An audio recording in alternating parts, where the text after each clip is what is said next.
Hello, welcome in. It's the PHNX Cardinals halftime show live from Gila River Resorts and Casinos at Wild Horse Pass. Johnny Venerable, the playmaker, Britton Golden, former Arizona Cardinal wide receiver. The vibes are immaculate, albeit while the Cardinals down 13-6 at the half to visiting Seattle. We've got the watch party here. Come out. We're giving out jerseys at the end of every quarter. Signed jerseys. We gave away a couple of Zaven Collins jerseys that were signed at the end of the first quarter, and then Zaven's promptly missed a tackle on Geno Smith in the pocket. We're not going to talk about that. I do want to talk about this game, though. The Arizona Cardinals a half away from locking up potentially a top 4 pick in the 2024 NFL Draft, but it's a 7-point game. Like, they're moving the ball efficiently offensively, but, man, these red zone woes, they got to get that cleaned up. 100%. I mean, we've moved the ball. I mean, even your first possession. Yes, you didn't get down in the red zone, but you took 4.5 minutes off the clock. Yeah. You did what you were supposed to do, right? And you've held them to 3. You gave up the big touchdown, but you've only given away 1 touchdown today. Yeah. You've held their offense to 3 points twice in the red zone. Yep. I mean, you got to be comfortable with the lacking defense you have, the pieces that you're lacking on defense. You have to be okay with only giving up 1 touchdown in this first half, because it could easily be 21-0 at this point right now. And the red zone woes for us continue. I mean, we got the ball down. Kyler had a 33-yard run. We did it everything. We're inside the 10-yard line. We get a penalty, and then we get a bad – I'm not going to say there was a bad play call on the quarterback run. You know, Seattle's defense played it right, but we're moving the football, which is fine. We're moving the ball. Got to pound it in. You got to get it in the end zone. The Cardinals have, through 6 quarters of play versus the Seahawks this year, a total of 16 points. Not very good. Pete Carroll's got Drew Petzing's number thus far. Now, the Cardinals' second-half team last week were down 21-6, came back and won that game thanks to 3 second-half touchdown passes from Kyler Murray. I thought Kyler's been pretty good. They've missed on a couple plays. And then, of course, the miscues in the red zone. You know, James Conner, I think, is going to be a continued point of emphasis, assuming that left knee is okay. 11 carries, 55 yards. Like, the Cardinals, to me, like, the passing game is what it is. A little bit of Michael Wilson, a little bit of Trey McBride and Greg Dortch, but you can run on Seattle, and it's evident. Yeah, you can run the football, right? And a lot of it is just up front, right? It's that offensive line, you know, making the blocks they're supposed to make, finding the spots, and your running back finding the hole, which you have James Conner. Yep. He's going to find that hole. He's going to run hard. He's going to make something out of nothing. We saw it a couple of times in the first half where he should have been tackled 2-3 yards in the backfield, and he turned into a 3-yard run. So all of that is just doing your job offensively and letting James Conner do what he's supposed to do, which in turn will complement the pass game and force Seattle to start playing a little more man coverage. You know, I think the Cardinals' defense, for what was asked of them, was pretty solid that half. Like, the Cardinals' front 7 is in complete disarray. They're starting multiple rookies in their back 7. I think 13 points, that's a win. Like, because we talked about it. Like, I expected this game to be well into the late 20s, high 20s, early 30s, low 30s for both these teams. It's the offense now that has to make the most of it. Like, I expect Seattle's going to come out this half. They're going to get the football first, and they're going to run Kenneth Walker into the ground. That's what the Pete Carroll's MO. They've got this W if they continue to lean on Kenneth Walker. If the Cardinals can hold them to field goals, you've got to be able to find a way to get Kyler Murray in the offense going, especially in the red zone. I think Gannon was a little bit passive that first half. I think the aggressiveness is going to come out. You've got 2 quarters of play left this year, and Kyler's been good. I think you turn him loose this half. You start mixing it up. You go for it on 4th down. I mean, what do you have to lose at this point? Because right now, this is a bend but don't break approach defensively. You don't know when the dam is going to burst, especially with a lot of these kids in the front 7. So I don't want to see a second half in which it's Kenneth Walker, you know, for 100 yards total in the second half combined with his first half production, and a Cardinal team that is a little bit dejected. Like, kudos for them. They gave up points at the end of the half. They didn't give up a touchdown. The Cardinals need to come out and put 7 on the board, immediate first drive. Agreed. Cardinals offense has got to come out and do something, right? And we've said it all year. The Cardinals defense just doesn't have the playmakers that you need to have a solid defense out there, but they're playing like they do. Yeah. Right? Yes, they're giving up plays and they're giving up points, but, I mean, as bad as this defense, talent-wise there should be 30 points for Seattle on the board right now, and there's not. There's 13, which in turn is fine. Yep.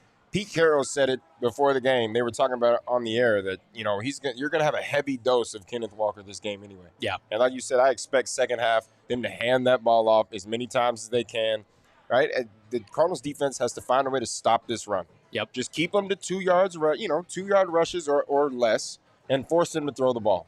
Right? If you can force them to throw the ball, you can have the clock stop. You'll get more time, get the offense back on the field, and you've got to move the ball offensively. I mean, Geno's a little erratic. He's under 50%, 8 of 17. Not great. Kyler Murray, by comparison, 9 of 14, 7.5 yards per throw, per average of completion. And they've got 86 yards rushing. Now, Seattle's got 108, but you're right there. You're keeping pace, as it said in the show title. You've got to convert, though. Like, what Seattle is doing, save for, I think, 1 to 2 possessions, they're securing points every drive.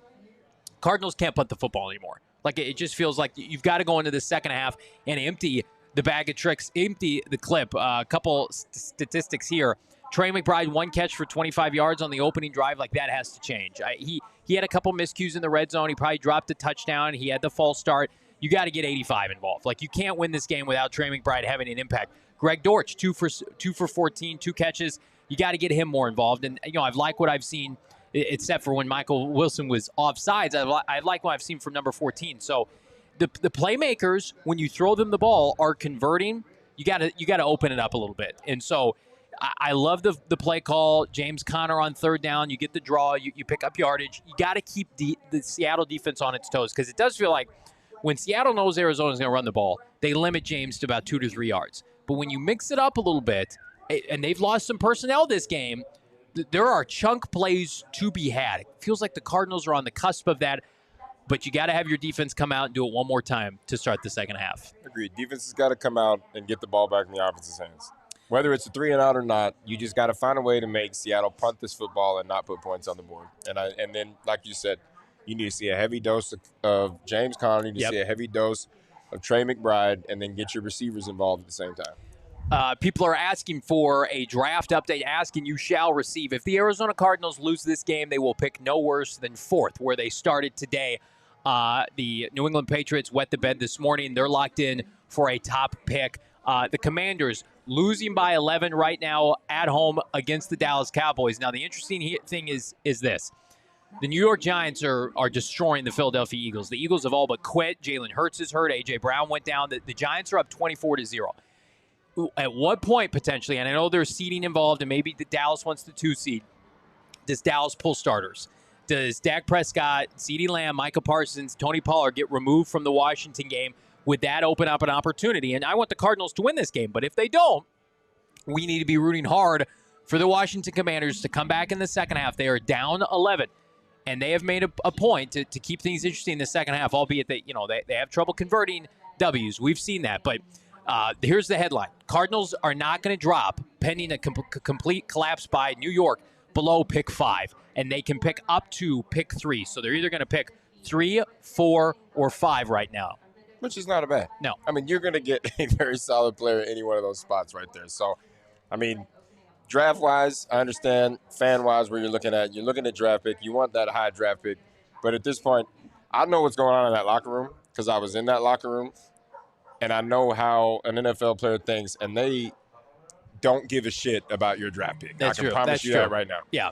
And in their minds right now, I know Kyler Murray, James Conner, every one of those guys, Budda Baker, in their mind right now is, can we get JG a divisional win before this season ends? And that's the mindset you want to have in that locker room. Our own Bo Brock, PHNX Cardinals co-host, reporting at the stadium. James Conner in the chat here, jogging on the sideline. Good to see 110 yards for James Conner today. Gets him his first 1,000-yard rushing season.